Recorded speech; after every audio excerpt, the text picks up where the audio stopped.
वो कहते हैं ना कि if all you have is a hammer, every problem looks like a nail. तो अगर आपके पास फोर्स एक वाहद ऑप्शन हो, वाहद आपके पास एक चॉइस हो, तो फिर हर प्रॉब्लम का हल आप उसी फोर्स से, उसी हथौड़े की मदद से निकालने की कोशिश करते हैं। तो अस्सलाम वालेकुम, this is Wasim Raja, you are watching वो फेसबुक एंड यूट्यूब चैनल। नाजरीन, मार्च के महीने में जाफर एक्सप्रेस ट्रेन के अफसोसनाक और काबिल मजम्मत दहशतगर्दी के वाक़े के बाद पाकिस्तान के chief of army staff general Asim Munir ने कौमी सलामती की पार्लिमानी कमेटी में एक बयान देते हुए कहा कि पाकिस्तान को एक हार्ड रियासत बनने की जरूरत है। कब तक पाकिस्तान के गवर्नेंस के फेलियर की वजह से पाक फौज के नौजवान अपने खून का नजराना पेश करते रहेंगे और शहादतें देते रहेंगे। इस बयान के हवाले में पाकिस्तान में काफी डिबेट हो रही है कि आखिर इसकी सिग्निफिकेंस क्या है। मैं एक बतौर पॉलिटिकल साइंस के तालिब इल्म पे आज के व्लॉग पर इस पे कमेंट करना चाहूंगा। सबसे पहले हम इस को देखेंगे कि पॉलिटिकल साइंस का लेंस इस्तेमाल करते हुए कि पाकिस्तान का स्टेटस है क्या, बेसिकली हार्ड स्टेट है, सॉफ्ट स्टेट है, क्या है। तो पॉलिटिकल साइंस में हार्ड स्टेट एक ऐसी रियासत को कहा जाता है जहां पॉलिसीज को फोर्सफुली इंप्लीमेंट किया जाता है, लोगों की सोशल लाइफ को, लोगों की जो सिविल लिबर्टीज है, जो एक कॉन्स्टिट्यूशन में गारंटीड जो एक आजादियां हैं, उनको कंट्रोल किया जाता है, और जो नेशनल सिक्योरिटी का पॉइंट ऑफ व्यू, जो नेशनल सिक्योरिटी की डिबेट है, उसको सबसे आगे रखा जाता है। तो अगर एक आम आदमी से आप पूछें तो पाकिस्तान तो शायद पहले ही एक सिक्योरिटी स्टेट और एक हार्ड रियासत के तौर पर जाना जाता है, जहां लोगों की जो बुनियादी जो राइट्स हैं, फ्रीडम ऑफ एक्सप्रेशन है, जो आपकी आज़ादी इज़हार राय है, जो आपकी असेंबली के राइट्स हैं, जो आप एक जगह पे अपनी मर्जी से इकट्ठा होके या आपको एहतजाज करने का जो हक होता है, कॉन्स्टिट्यूशनली प्रोटेक्टेड राइट्स होते हैं, वो तो ऑलरेडी तकरीबन जो उनको जो है नहीं मिले हुए। लोग कहीं भी अपनी जो पीका एक्ट का आप देख लें कि जिस तरह उसकी अमेंडमेंट के बाद आप freely, you can not express your mind freely online, आप ऐसा अपनी ओपिनियन का इजहार नहीं कर सकते। आप किसी एक जगह पर इकट्ठा होकर अपना एहतजाज रिकॉर्ड नहीं करवा सकते, या आपको जो सेक्शन 144 का जो नफाज है वो अक्सर आपको मिलता है। तो कौन सी ऐसी चीज है या कौन सा ऐसा नया एक आप कह सकते हैं कि जो कि आर्मी चीफ जिसकी तरफ इशारा कर रहे हैं, क्या चेंजेस पाकिस्तान को मजीद लाई जा सकती हैं हार्ड स्टेट के हवाले से।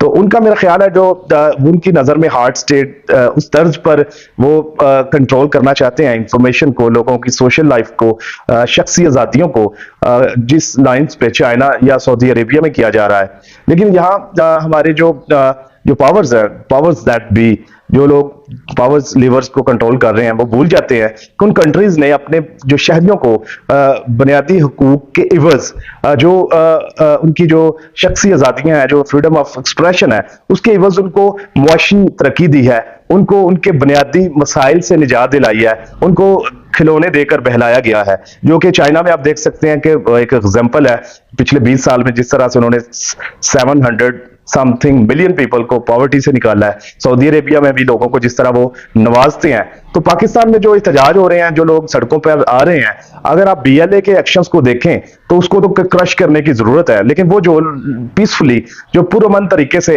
रोड पर आकर अपने जायज हकूक के लिए बात करते हैं, उनको अगर आप हार्ड टैक्टिक्स के जरिए क्रश करने की बात करते हैं, तो शायद आप जो पाकिस्तान के, बलूचिस्तान के, केपीके के लोगों की जो हकीकी डिमांड है, जो उनके जज्बात हैं, शायद आप उनको समझने से कासिर हैं। जो आर्मी चीफ का बयान मेरी नजर में वो जिस सेंस में दे रहे हैं, तो उनका ऐसा इसमें प्रॉब्लम नहीं है। वो एक मिलिट्री बैकग्राउंड से एक फोर्स को रिप्रेजेंट करते हैं, जिनकी जो कॉग्निटिव जो इंक्लिनेशन है, कॉग्निटिव जो प्रेजुडिस है, वो तो एक ताकत का इस्तेमाल है। वो कहते हैं ना कि if all you have is a hammer, every problem looks like a nail.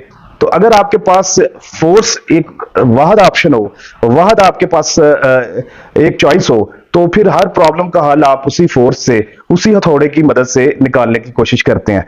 तो ये बेसिकली अगर आप इस जो बलूचिस्तान का हमारा इशू है, KPK में जो बुनियादी हकूक के जो वायलेशंस के इश्यूज हैं, अगर हम उनको रिजॉल्व करना चाहते हैं तो हमें एक हार्ड स्टेट अप्रोच से निकलकर लोगों के बुनियादी हकूक उनकी डोर स्टेप पर फराहम करना होंगे। लोगों के जो डिमांड्स हैं कि उनके जो इलाके में, उनके जो एरियाज में जो बुनियादी रिसोर्सेज, जो नेचुरल रिसोर्सेज, जो वसाइल पाए जाते हैं, उन पर सबसे पहले उनका जो मकामी लोगों का हक है। जब तक आप इस चीज को नहीं समझेंगे तो आप ताकत के गैर जरूरी इस्तेमाल के जरिए लोगों को अपने आप से और दूर करेंगे, स्टेट से और दूर करेंगे, लोगों में नफरत को बढ़ाएंगे। तो इसलिए इस चीज को अगर टाइम पे समझ लिया जाए तो पाकिस्तान किसी बड़े सानही से बच सकता है।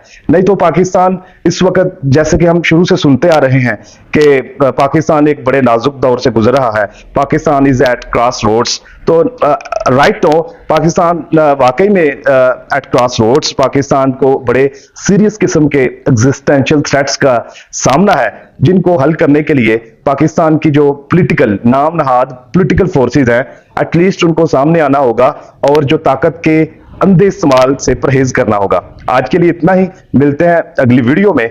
अल्लाह हाफिज। आखिर में मेरा आपसे एक पैगाम है कि अगर आपने अभी तक इस चैनल को सब्सक्राइब नहीं किया तो इसको सब्सक्राइब कीजिए। अगर आप फैक्ट्स बेस्ड, अनबाइस्ड और वेरीफाइड जर्नलिज्म और एनालिसिस का से इस्तेफादा होना चाहते हैं तो ये मेरा चैनल जरूर आप जो सब्सक्राइब करें। बहुत शुक्रिया।